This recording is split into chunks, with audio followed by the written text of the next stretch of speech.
Okay, so let's get all this live streaming started. Ooh, so much pressure when it's live. Recording is so much easier, and then you can edit it and add flashy graphics and all those sorts of things. This will be edited and put back up online with different elements added in. But if you're tuning in live on YouTube right now, this is Proyecto de Residencia, MX, in Mexico City. And this is part of the Studio Vistas, one of our programming for the virtualartistresidency.com. Today is a free event. If you register to be an artist in residency, then you will get access and you can log in through Zoom and interact with the artists who are visiting and participate at a much higher level. There's tons of benefits for being a registered artist in residency, and there are free plans as well as paid plans. So don't get frustrated. There are lots of opportunities out there. We're here just trying to create opportunities for artists to stay connected, to work within a community and keep their studio practice going forward. So hopefully that is something that you would like to participate in. I would certainly be thrilled to have as many artists as possible participating in the project. In a moment, we'll get started with Zoom, and we'll be live on Instagram on Chromatic Explorer, and we'll be live on Facebook. Hola, welcome. I think you're muted. I have all the participants muted, so hold on one second. I have unmuted you now. Yay! Yay, you're unmuted. Woohoo! How are you this fine morning or afternoon, I should say? Doing good. We're just getting ready to get started. I'm doing this like impossible thing just to test my dexterity. I have the Samsung Pad for live on Facebook, my phone for live on Instagram, and Zoom as well. So I'm gonna prompt all of them to start. Man, that's technology at its finest. I know. Well, I don't know if it's at its finest, but it's certainly something, isn't it? Yeah. We'll go with finest. We'll say finest. We'll go with finest. I'm gonna unmute. There's another person joining as well. Hey, Michael. What's up? It's Brad. Hey, Brad. How are you doing? Yeah, I'm really good, thanks. Loving the apron, by the way. I'm currently shoving like a bean salad down my face. I think I'm going to keep the camera off for a little while, if you don't mind. That's totally fine. So just so everybody knows, we're coming live from Proyecto de Residencia MX in Mexico City. On one device, on my Samsung, I have Facebook Live, and on this device, I have Instagram Live, and on this one, I have the Zoom Live. If you want to participate on Zoom and be able to interact and ask questions, that's where I'll be taking questions from mostly, because it's really hard to do between all these devices. But you could go on to the Facebook page for Proyectos Residencia MX and check the event for the Zoom information so you can log in there.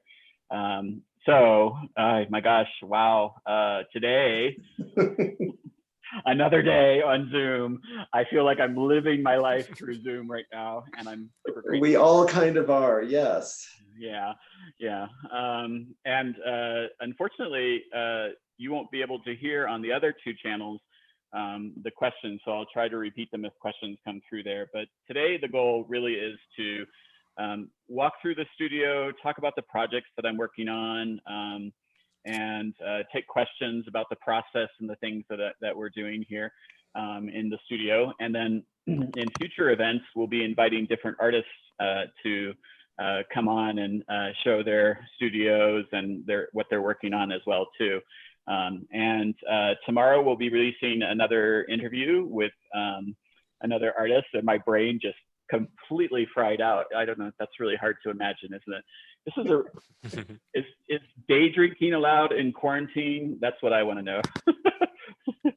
So it's definitely, where's it not allowed? I mean, like this is just water, so don't don't call my don't call my you say. sponsor or something.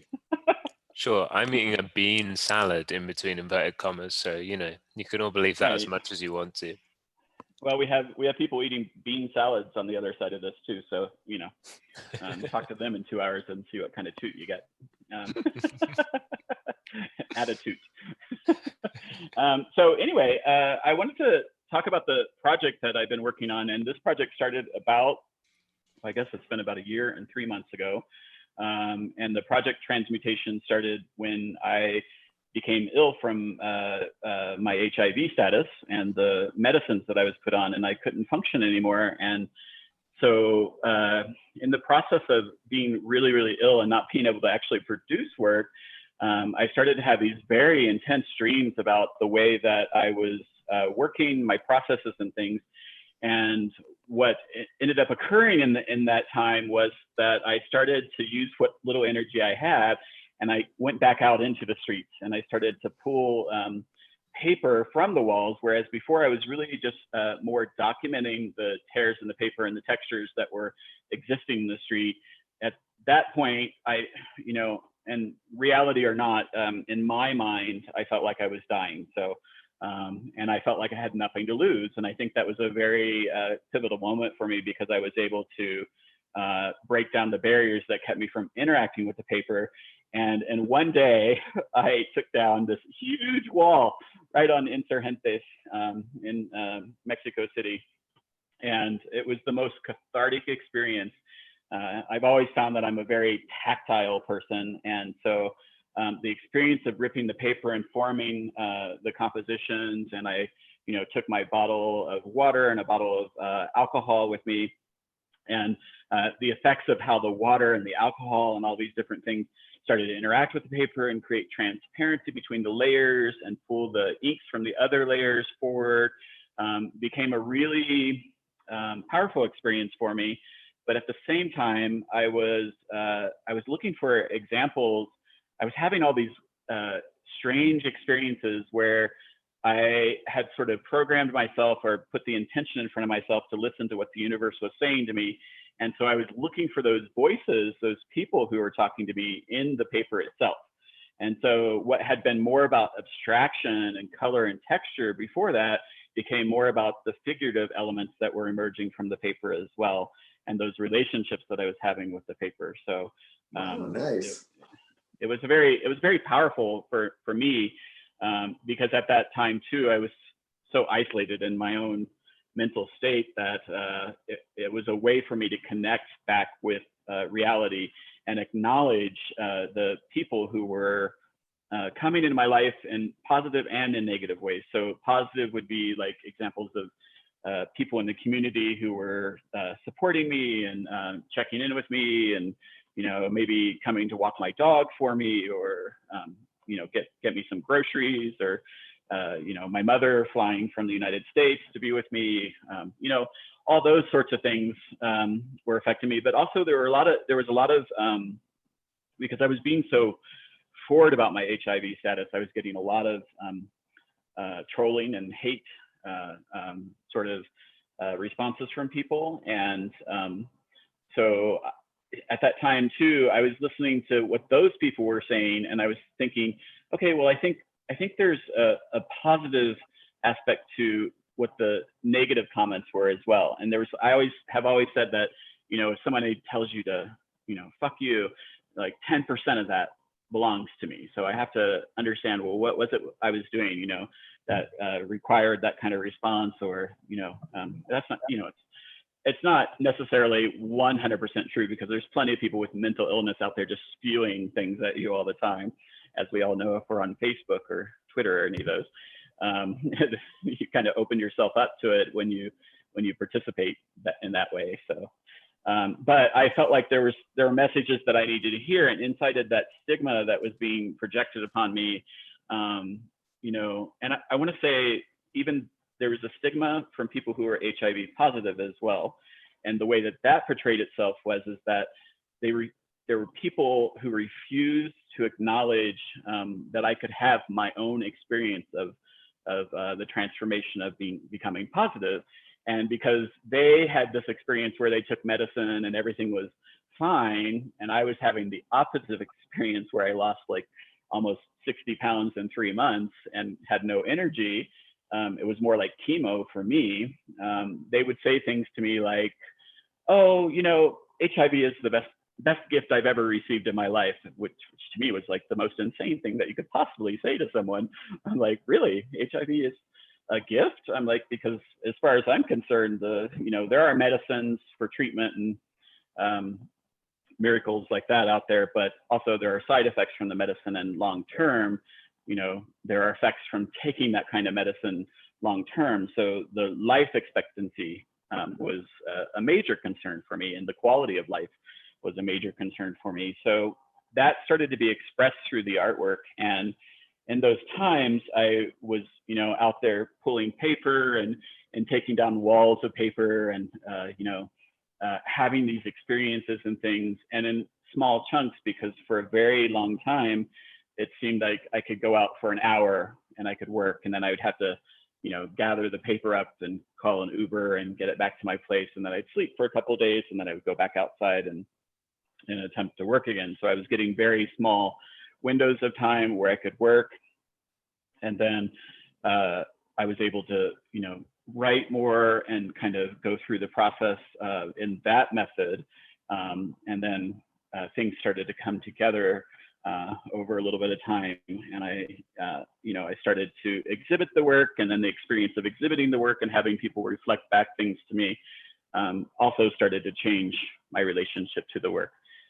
So it was a dark time, but it was also a time in which a lot of things evolved for me in terms of what was happening in my studio. So the opportunity, I've always referred to things as opportunities, and you know, I wanted to make sure that I engaged it. I was for certain that I was not going to survive the experience. So there was like this sort of, I don't know, like a compulsion to create that came from it. And I think what's interesting right now is, like, with the pandemic, I sort of feel like I was having this individual experience and the whole world was happening around me. And there was a lot of like non-acknowledgement of like what was happening in my experience, but now the whole world is going through this sort of transmutation with the coronavirus, and people are having the stigmas and the, you know, the emotions around this transformation of how the you know, medicines and virus and all these different things affect us, but the stigma is out there. We see it already. We see like a rise in violence and hate crimes against Chinese people in the United States, based on, you know, this idea that they somehow brought it to us and everything. We don't need to debate the logic of that, or you know, the xenophobia behind those sort of messages, but there is a connection between the pandemia of AIDS in the 80s and 90s and the way that I experienced that, and what is occurring right now on a global scale. So, and I you know, I came out in 1987, and the community that I came out into, most of the people that I was connected with at that time did not survive. And I, you know, went to New York, and I went to San Francisco, and I went to Seattle, and, you know, all these places that I kept, I think, you know, I was very young, and I think I was running from one thing to the other, and you could escape it for a certain amount of time, and then the reality of the AIDS pandemic sort of creeped into your life, back into your life again. And here with the coronavirus, you can't really escape it. It's kind of, you know, it's everywhere. We're all experiencing it, and, you know, there's a sort of paranoia in the streets, the way that people approach each other, and you know, a lot of people in my neighborhood, I don't know about others, are not wearing masks and things like that. So I get these like stares that, you know, I'm thinking, wow, very, very interesting. So these last summer I applied to and was accepted into the Mexicráneo project, and so the work that I was doing was being transformed because I stopped where I was, and I had to figure out how to apply this concept of mine to a three-dimensional object This is a mini version. There's a medium-sized version behind me I'll show you. And this is where I started to hone the technique, because prior, when I was working on top of a photograph of the color and texture. And in this instance, I actually started, instead of deconstructing, I was actually constructing onto the surface of a three-dimensional object. And the Cranio itself was quite large. I mean, it was gargantuan. It didn't fit through the door of the studio, and the studio door is quite large.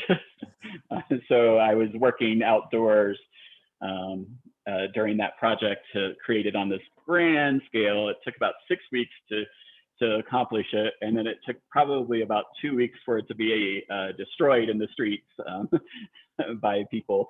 And then I got the opportunity to redo it again. And I refer to that as an opportunity because it's very rare that you get to produce a project on that scale in the public, and then you get to go back and apply all the lessons learned from the process again to redo it. So for me, it was very important to redo it because the Cranios travel the world, and I didn't want my work to be misrepresented by the damaged pieces. Right. So I spent that time redoing it, and that took until about the beginning of February to finish. And I was super happy to be done with it because as much as I liked the opportunity, it was also distracting me from the next phase of my work that I put on hold.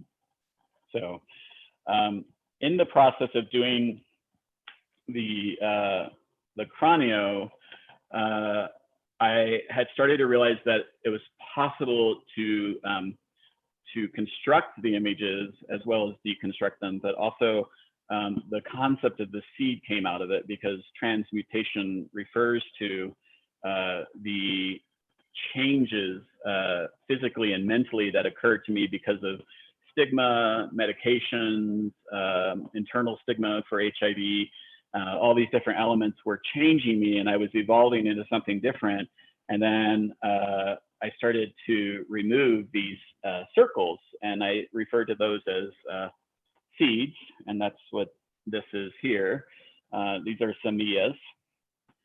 And the thing that I really wanted to experiment with was how to create that layering, which here is quite flat, and then to create some dimension within that layering. And so I was playing with all these different varnishes and things, but then I discovered this epoxy resin. And what I love about the epoxy resin is it's this thick, viscous, super sticky. Like I'm not going to be able to do fingerprints for probably the rest of my life because I've had so much epoxy on my fingertips. But what you see inside of this is there are layers, and it's the ability to layer in new pieces of painted paper and create some dimension. The goal of these particular semillas is to return them to the streets and install them in these zones where the paper came from. And there's this backside of the paper, which you could see is a very sort of fleshy tone. Whereas the front of the paper is vibrant and worn with the colors and things, this has a very different kind of tone to it. And I installed the entire back wall back here with the paper because it's sort of, it's like a way of sketching. And the idea was to take this into a full installation in a gallery space or somewhere where these papers become tiled on the wall, and the seeds would be displayed with the paper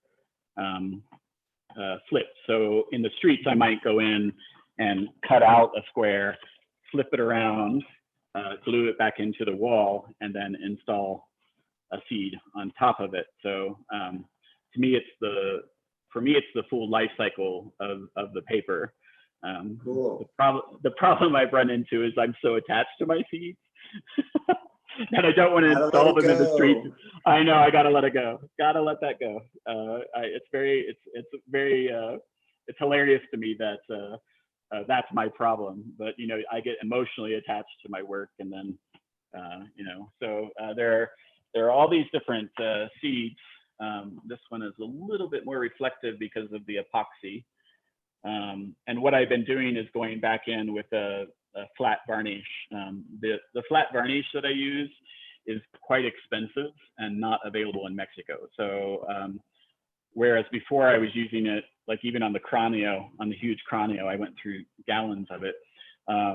Now I'm being very particular about the way I use it and using other mediums to do the in-between layers. So, but if you see, you could see the gold circles on the pieces, and this is a new addition. And the reason I decided to add these gold circles is to represent the spikes on the viral cell. And we've been seeing that a lot with coronavirus, but the HIV virus is the same version of this. So I wanted to give a metaphorical representation of the coronavirus and the connection to HIV and that stigma. So these gold circles are appearing in all the pieces. I'm only doing it on the background pieces, not on the foreground pieces. So, because I want the figures to exist in these spaces, the representation of the human to exist in these spaces where the virus exists as well. So right now I have 4 of the semillas completed. And nice. I have several, like 20 more in process. This process at this scale takes about a week and a half to 2 weeks because of all the layering. Things have to dry in between for it to come together. And then I've been working on these smaller pieces as well. Right now, I have to balance the larger scale work with the small scale work. I don't know how you guys are all doing during the time of the pandemic, but I have these days where I'm so anxious from seeing the news or something like that, which I'm trying to avoid. I assume at this point that if the world is going to end, I'll probably hear about it through other channels. So I've stopped like really paying attention to the news because it raises my anxiety. And that doesn't help me be productive at all in my studio. And then I'm going to take you back here, guys. So this is going to get very awkward with all these devices. I'm gonna do it in my chair, so it's almost like there's a rolling.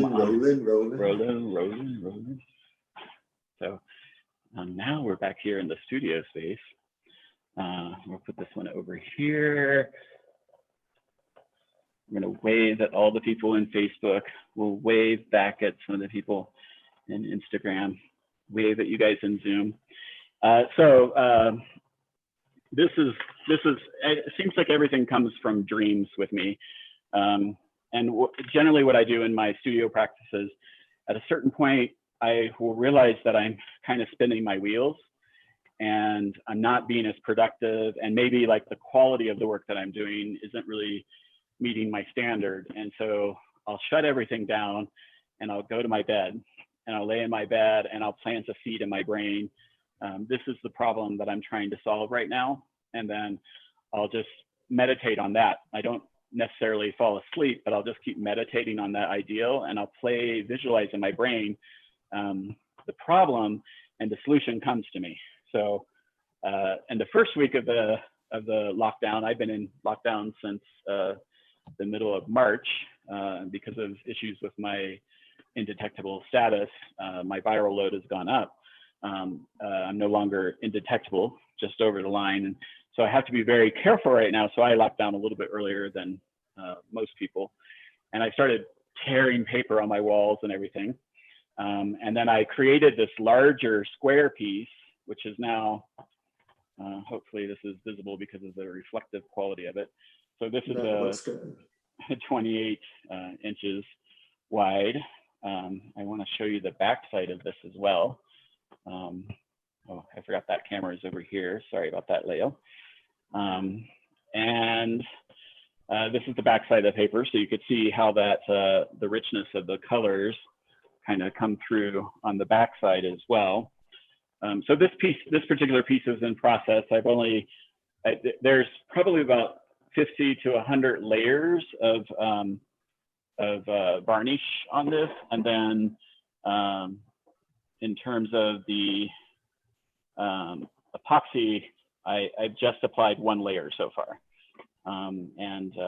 Fortunately, a friend of mine has more epoxy because I'm running low and the stores are, of course, closed. So he has a ton of epoxy that he's going to allow me to use. Woo! Oh, there went. All the devices slid down at one time. Don't worry, I'm coming back to you. Right now, by taking this much larger, that particular piece is going to take a lot more time, this particular piece, but I'm super excited about it. There are currently 2 Semillas embedded into this, and I have a 3rd one in process that's going to be mounted in this area here and be set up a little bit sort of 3-dimensionally from that. But one of the things during the Cranio that I was working on that was really frustrating to me is the flatness of the surface. And I had wanted to be able to protect the texture of it, but realized really quickly that because it was in the street, that people were going to tear it. And then Sure. what ended up occurring was somebody managed to tear a piece. So at the top, and then it filled with water and it washed out the pigment. And then as it filled with water and washed out the pigment, people found gaps and started to remove the paper. But the sort of strange part of that is that when I received the Cranio back, I was able to remove the paper. And this is what it looks like with the pigment kind of washed out. Cool. That's the back side of the paper. I have integrated those back into the Semillas that you had seen. And they're actually integrated. These are all pieces from that. So I've actually been taking some of those pieces from the Cranio and recycling them into the other pieces because they were protected with polyurethane. So they have a very sort of plastic texture to them, but they also have some transparency to it. So I was able to remove paper from the backside of this and create some transparency. The ultimate goal is to do some sort of light-based work where it shines through. Cool. My inspiration has always been stained glass windows, and in particular, one of the things that triggered this work a long time ago was the stained glass curtain in Bellas Artes in the main theater. It's a Tiffany glass curtain, and it's I've always been obsessed with stained glass and the luminosity and the way the reflective qualities of it. So that's partially why I've always used all these black lines in between my spaces and things, because of the lines in stained glass windows. And so it's kind of a, it's a tribute and inspiration in my work. And I've been doing that since I was, probably 6 or 7 years old, going into magazines and separating all the topographical zones and faces and images and things like that. So it's interesting that this point in my life that I've returned to that. But I'm super excited about this, the larger circle as well.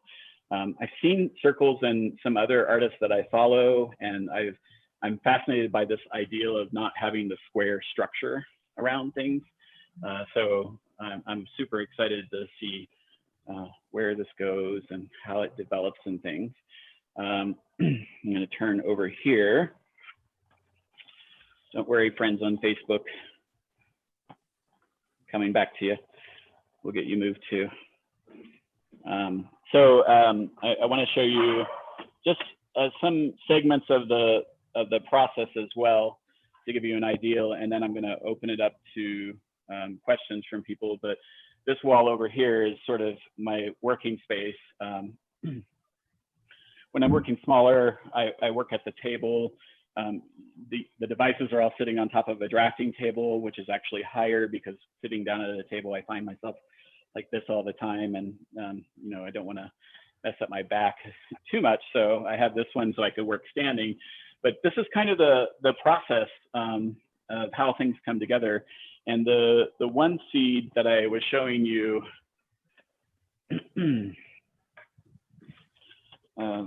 this particular seed with the figure in it is actually from right here in the wall. So this paper that I gather from the streets is quite thick.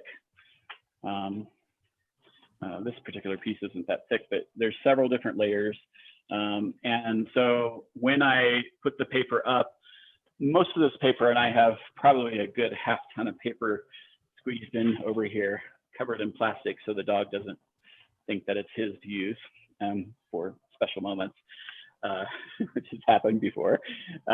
So I'm aware of the layers because I generally will go through the streets and I'll stalk the paper. I'll pay attention to what's happening on the streets, what kind of advertisements and things are being put out there. And then as soon as I think that the paper has enough layers, I'm aware of what's going on in the background, then I go for what I call the harvest. And I'll work the paper in the street. For instance, this is not Febreze, this is just filled with water. And I'll spray the paper, and then I'll use my fingernails and scrapers, like this flat scraper. And then I'll start removing the paper and playing with revealing the images. And as I had said earlier, I mean, there's a lot of beautiful color and texture in here, but what I'm really looking for is the human relationships there. So I'm looking for faces and eyes and various different things. So this is where the paper kind of works its way out. Over here, if you actually, whoop, there goes all the Instagram. I just need to break another phone right now because, you know, like this, you have the power. I have the power. Thank you. So if you look at my Instagram feed, a lot of the recent images are from this particular piece of paper right here, and you could see I have some eyes. This particular face appears a lot, and so what I'm doing for the photographs is I'm actually documenting the deconstruction of the paper. So during that time, I'm actually documenting what appears in the paper. So the photographs that are available for sale are actually the timeline of the deconstruction, documentation, anthropological sort of documentation of that. And those in themselves are quite beautiful, and they only exist in those moments. They no longer exist. And then I will remove that paper and bring it back to my studio. And in the studio is where I will either further deconstruct or I will take elements and put elements back into it. And so in the photographs, you'll see that many of the seeds have been placed back into the compositions. So these are other seeds. These were removed. By the way, the template for that is a lid to a pan. Hey, that works. I desperately miss in my kitchen, but it's more important in my studio. The life of an artist, taking things from other places. I've destroyed so many things. There's not like a piece of clothing that doesn't have some sort of material on it, or like nothing is purified in my space. Like if you're totally anal, this is the wrong place to be, because an art studio is can be kind of difficult. But you could see these. And then as I'm deconstructing the paper and taking photographs, I might insert these back in. And it's extremely technical to insert these in, because what I do is I take the stapler and I literally staple it back in. So it's kind of, it's a little funny because I'm so careless in the way I treat the paper. because to me, it's about releasing myself from the fear that I'm destroying something and not attaching to things, which makes it hilarious that I get all the way to this point in the work, and then I'm so attached to it that I don't want to take it back out into the street. I am developing several pieces that I'll take back out into the streets, but there are some key ones that I'm really attached to that I really would like to keep and frame. I'll show you the framed piece. So this is one of the frame pieces, because I think it's really important as an artist to think in multiple dimensions about potential sales that will support the process as well. So I'm doing pieces that are meant for gallery. I'm doing pieces that are meant for lower costs, like photographs are easier to print and sell. So I sell a lot more photographs than I do paintings. And then the concept of having a full gallery installed with the paper, the backside of the paper, and then presenting the seeds and various aspects of the work over the top of that. So creating an environment is where I'm going with my work. I really want to have an environment that people walk into and experience the work.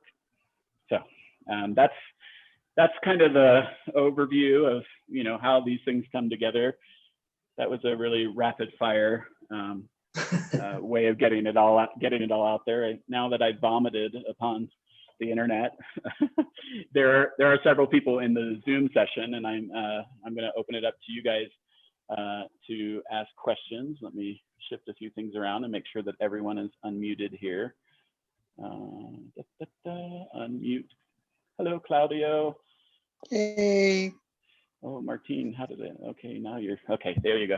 So I think most of the people in the Zoom. So as questions come through, I'm looking at Facebook, Instagram. I'm prioritizing Zoom. So if there are questions, this is a good point to interject questions into it. Anybody? When did the process start with the paper? I mean, how long have you been doing this? Because it's an extensive process. So yeah, the question is how long have I been doing this process? And the answer to that is from the first time that I came to Mexico City in 2001. Okay. I had this sort of, I'm not a religious person, but it was a very religious experience with Mexico City. I felt like I had been here before in a previous life or something. There was this like familiarity to the city. And I was living in Los Angeles at the time. And so there were similarities that allowed me to kind of feel at home here, but there was like this energy in the city that really mystified me, like really got my imagination going. And I started taking photos of color and texture.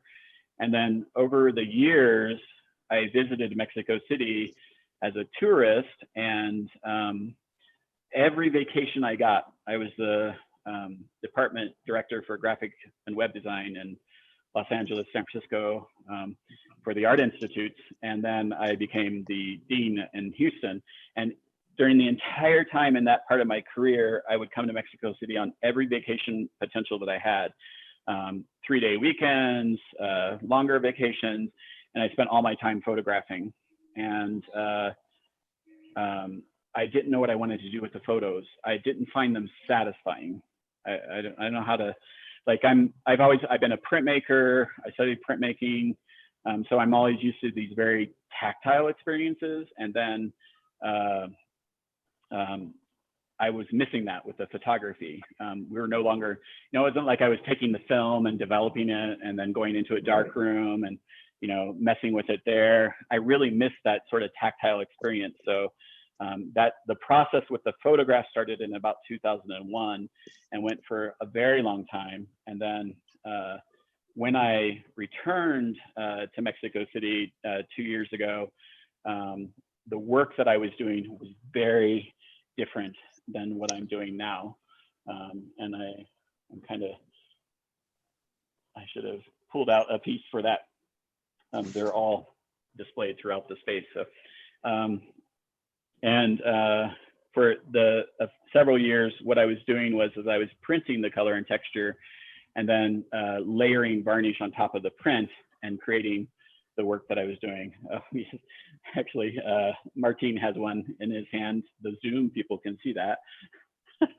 There's some advantages to the Zoom thing.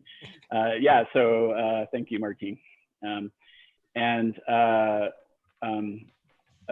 then, as I was saying at the beginning of this, it was my HIV diagnosis and the illness that came after that time that got me involved in the actual physical process of it and became the most satisfying. And I started to actually feel more comfortable with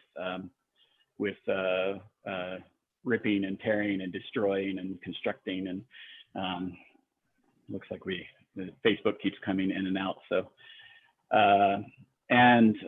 so that's where it started. So it's been 2001. So I can't believe it's been almost 20 years.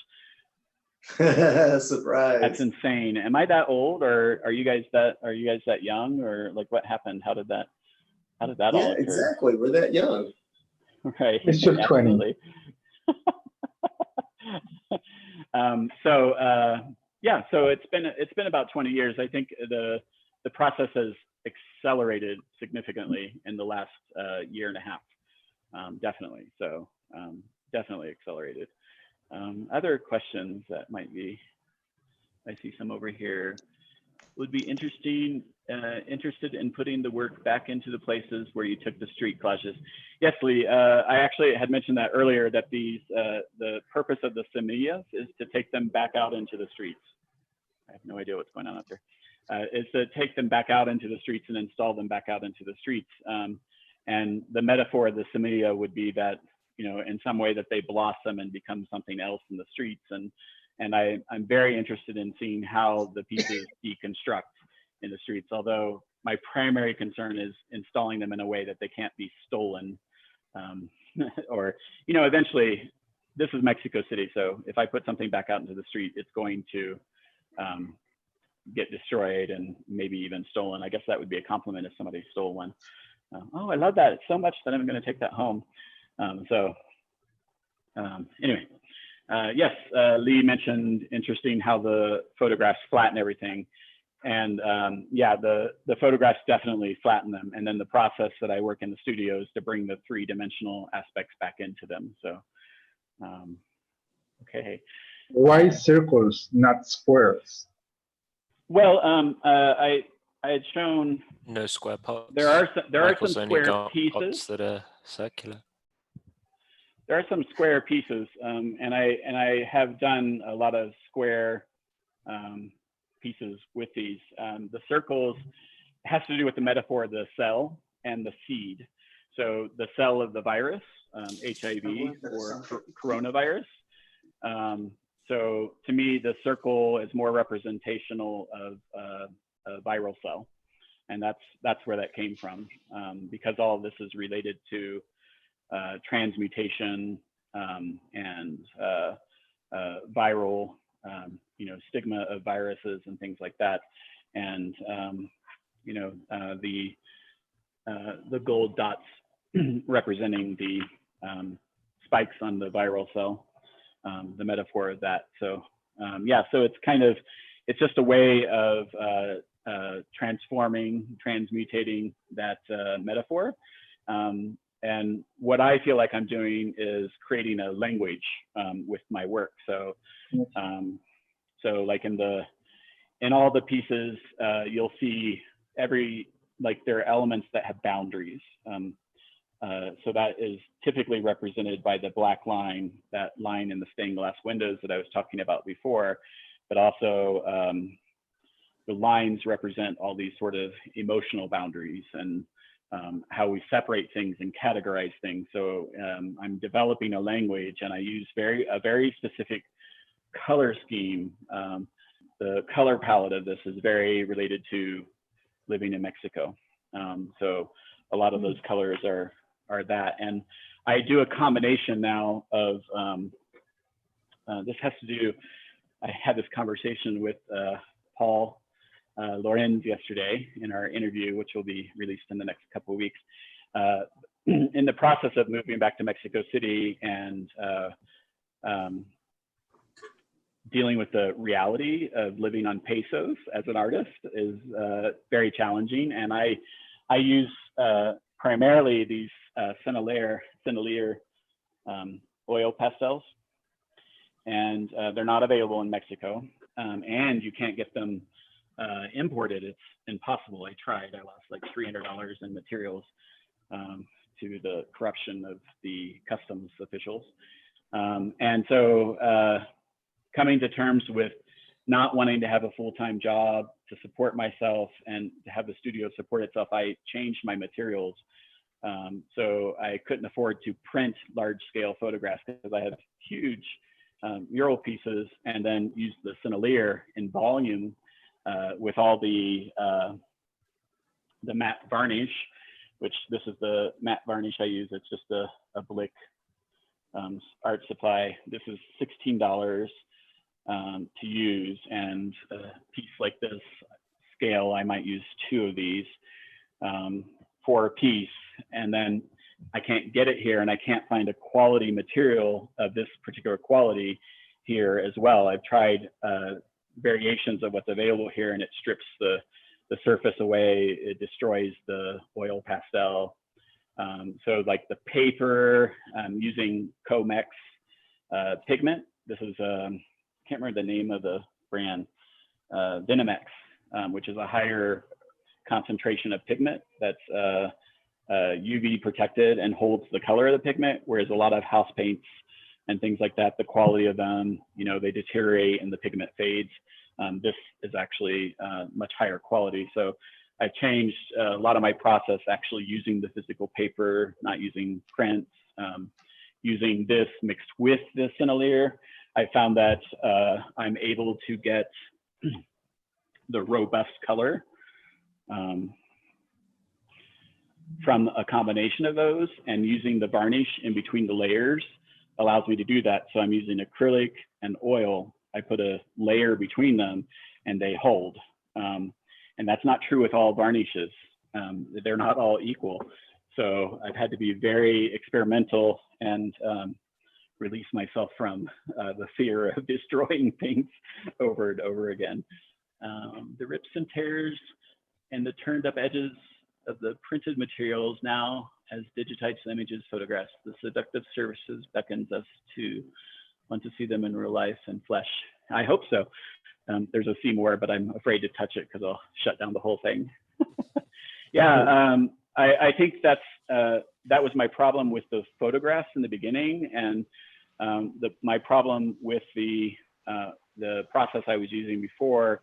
I never really fully got that layering, that sort of depth back that I was looking for.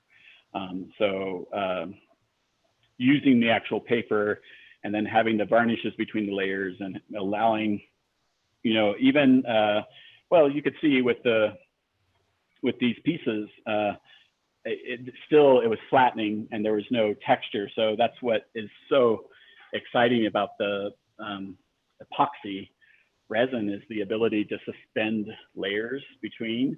And I'm only just beginning. My next sort of purchase is going to be a spray gun to apply the epoxy, because right now I lay the piece flat and then I pour the epoxy over it, and then it has to fill out, and then you have to let it dry over 24 hours and you come back to it. What I'd really like is a spray epoxy to put it into a gun and then spray it so I can get thinner layers and actually play more with the physical layering. I saw this during February in the International Art Fair Week. I saw an artist I think from Chihuahua, who was presenting at one of the art fairs, and he was using epoxy, and that's where the inspiration came from to use the epoxy. One of my friends, Claudio, had mentioned the epoxy before, and it's expensive. So I had to wait until I had the money to pay for the epoxy to start the experimentation. As with most things in art, there are a lot of expenses. So, but we adjust. I mean, there are people right now who can't get the materials that they normally use because of the quarantine and the stores not being open and things like that. So So we're all adjusting. I just have had different events in my life which have kind of pushed me to adjust and experiment more as well. What other questions are coming? I don't have a chat window open on the, I'm going to open up the chat window in case, because there are several people on the Zoom call, and some of them are muted. Okay, so the chat window is open if anybody wants to type a question as well inside the Zoom. So other questions about the process, the work, where it's going? You know, we're standing inside of Proyectos de Residencia. And so normally there would be at least 2 other artists working in various spaces here, creating things. So it's a very unique time when there's nobody passing through. I'm not renting out in between to Airbnb people, my least favorite people in the world, I think. Sorry, Airbnb. You know, well, artists, you know, when an artist is here working, the relationship is very different. We're interacting in a very different way. When Airbnb people are here, they're just, they treat it like it's a hotel, and I think they, you know, they just walk around like urinating on things or something. I don't know. You know, it's a way to sustain the studio, but it's my least favorite way to do it. So, oh, okay. So Brad is asking, where are you hoping to display the work, and how do you expect it to evolve? Well, I do have a show that's supposed to be coming up in September, but I think that's probably being moved in one of the Casa Culturas here in the city. So the idea was to do that in this one that's in Benito Juarez, and it's quite a huge space. I'm very excited about it because the possibility of installing the wallpaper of the backside of the paper and working with that space would be very interesting. With the quarantines and the way everything is shifting, I don't know how much longer the timeline is going to be on that, because what's happening is most of the people who are working in these areas are shifting all the things that were supposed to happen right now further in advance. So yep. I don't know, could be the end of the year. I don't know.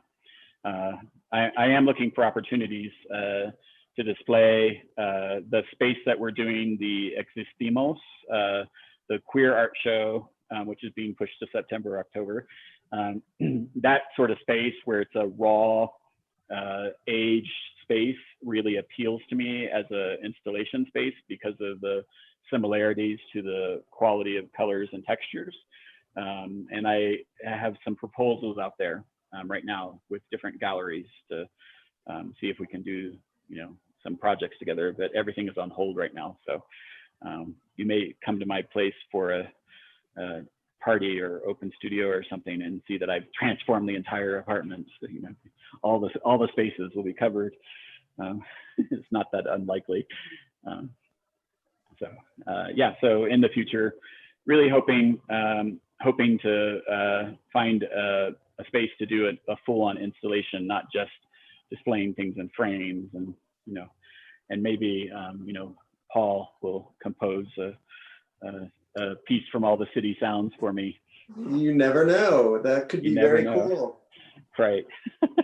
I love collaborations with other artists, especially when there are continuities between processes and outcomes with different artists. So I think it's kind of an interesting way to think about things, is to have, you know, another artist's voice come into it, and you know, maybe it would be fun to have like someone do you know, poems about some of the pieces as well, or you know, different aspects of things, dance, music. I think that's the advantage of creating an environment, is that then things can happen inside of the environment that relate to it, and can the collaboration can create these juxtapositions, but also continuities between things, and the language that comes out of this, the visual language evolves, and my relationship to things change. So it'd be interesting to see. Please send your applications to at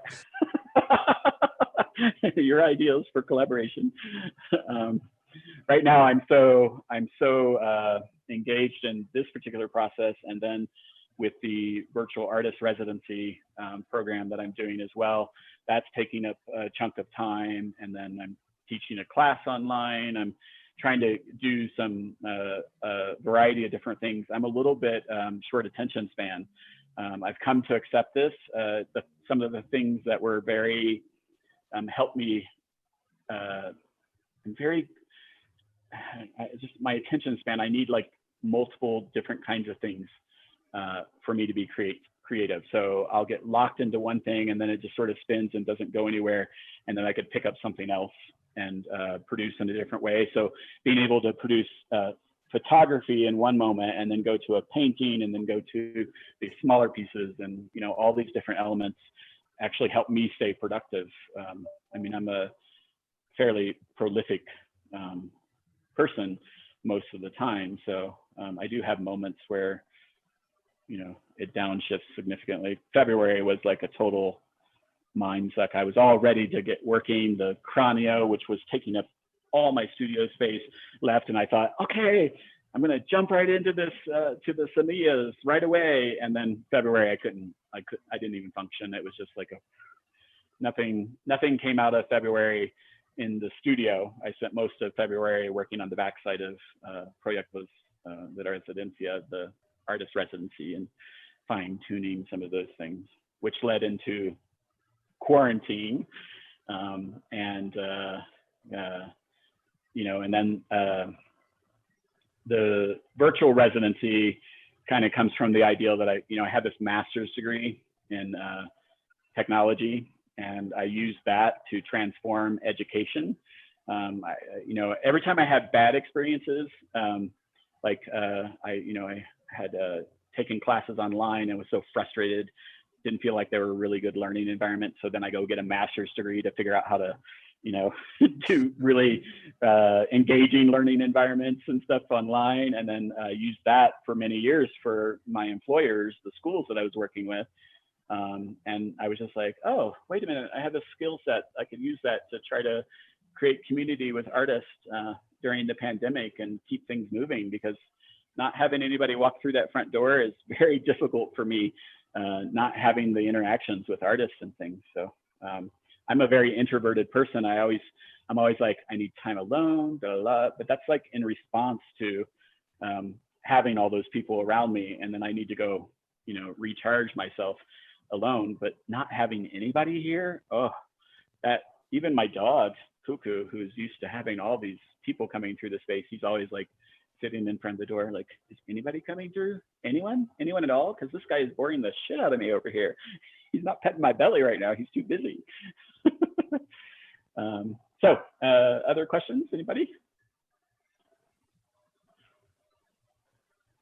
We have the joy of having Martine here, who has been one of my muses and models over the years. I've done many portraits of Martine over the years. Even, I think, what was it now, like 4 or 5 years ago, that we did that photo shoot in Mercado La Agonía. Yeah, it was amazing. Yeah, that was a lot of fun. We did this photo shoot. Martine, not all of you could see him. He's a very masculine, striking figure, beard, and very macho guy. Ah, shucks. So we did a photo shoot of him in La Agonía. There's this huge section of the Mercado that is all about quinceañeras. And so we spent a couple hours trying to find one of the dressmakers who would allow us to actually dress him up in a quinceañera dress. And we had to pretend like we were getting married, and that was the reason you were putting on the dress. And then I got all like thousands of photos, and they even so many photos that my camera almost caught fire. Like I thought it was going to melt. It was so hot. And there were all these guys like from the mariachi sections and stuff, all these like very macho, guys like standing there like watching what was going on. Martine, Mr. Brave Martine, always willing to do something out there. So Martine in a dress, and all these like really macho traditional Mexican guys being like, what's going on over here? Ay, cabrón. Exactly. Yeah, that It was a a lot of beautiful fun. experience. Yeah, that was really fantastic. So you were. Yeah, it was a lot of fun. So, yeah, I mean, just you know, a lot of different projects and things, but um, right now it's just a matter of keeping the momentum going and making sure that during this time that I don't like sort of fall into a, you know, into a pit of what's happening in the world, because it's very difficult. And of course, you know, um, without guests coming in, it's very hard to keep the studio going, the residency open, the virtual artist residency.com. There's, you can, artists can apply to be a resident virtually here and participate in these events. And there's, you know, artist critiques. We're doing like virtual tours because all the museums are putting their stuff online. So since we can't get together on a Sunday and walk into a museum, I thought, oh, wouldn't it be fun, you know, to pour a glass of wine and sit here and go through it together, and we can all, you know, comment on the work and talk about our experiences and how the work relates to us.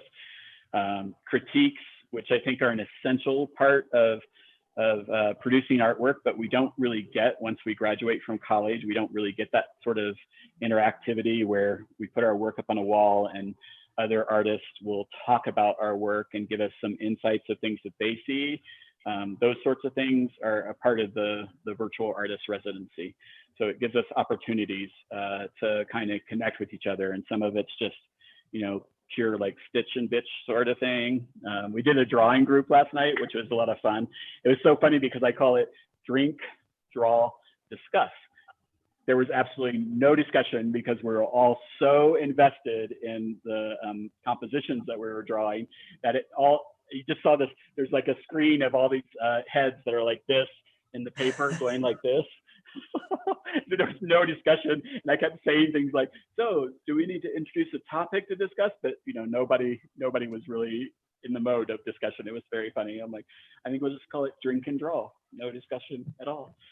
Drink and draw, no discussion at all. See there, that rhymes too.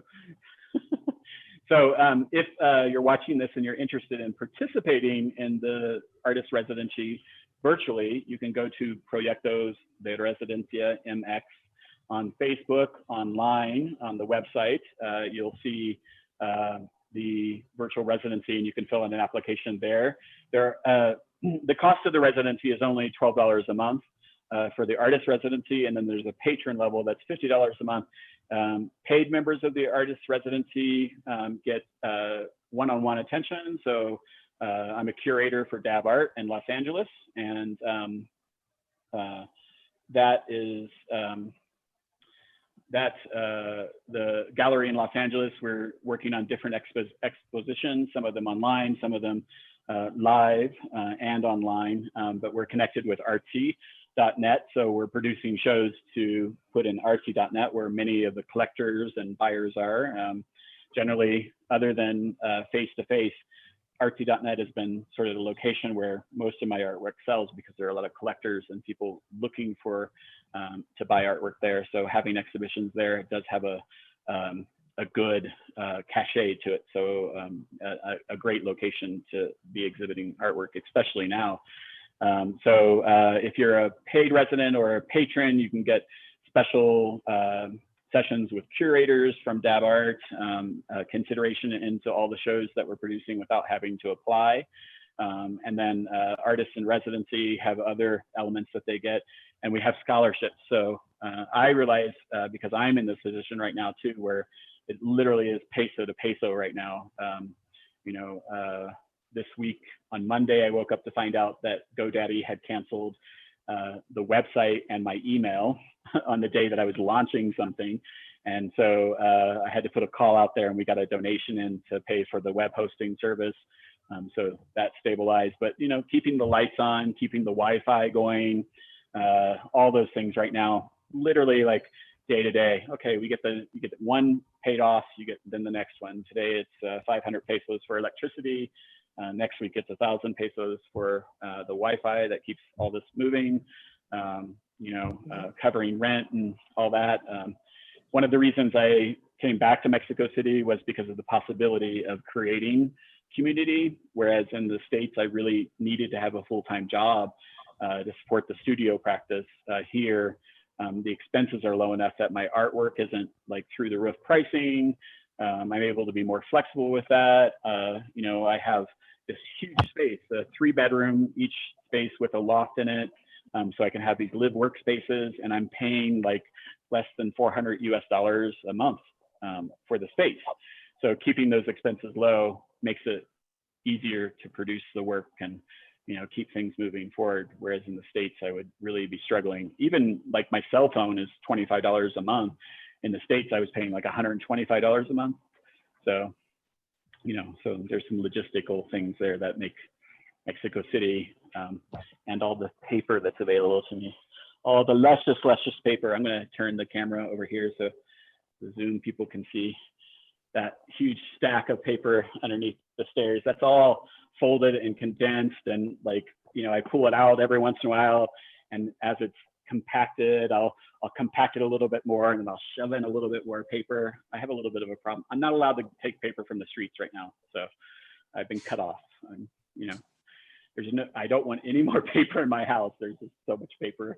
There's so much. I want more paper, but I can't have it. So anyway, that's a visit for my studio. We have another one scheduled I think in the first week of May. So we'll have a different artist presenting from their studio. We have on Monday night, we have an art critique group, Monday afternoon at 4 p.m. And we'll have 2 artists presenting their work, Dutch artist and an artist in London, a film artist, Lee Campbell. So hoping he'll present. I moved the time a little bit earlier so that we could deal with all the time zones. We have now we're spread out across the United States, Mexico. We have some people in London, somebody in Holland.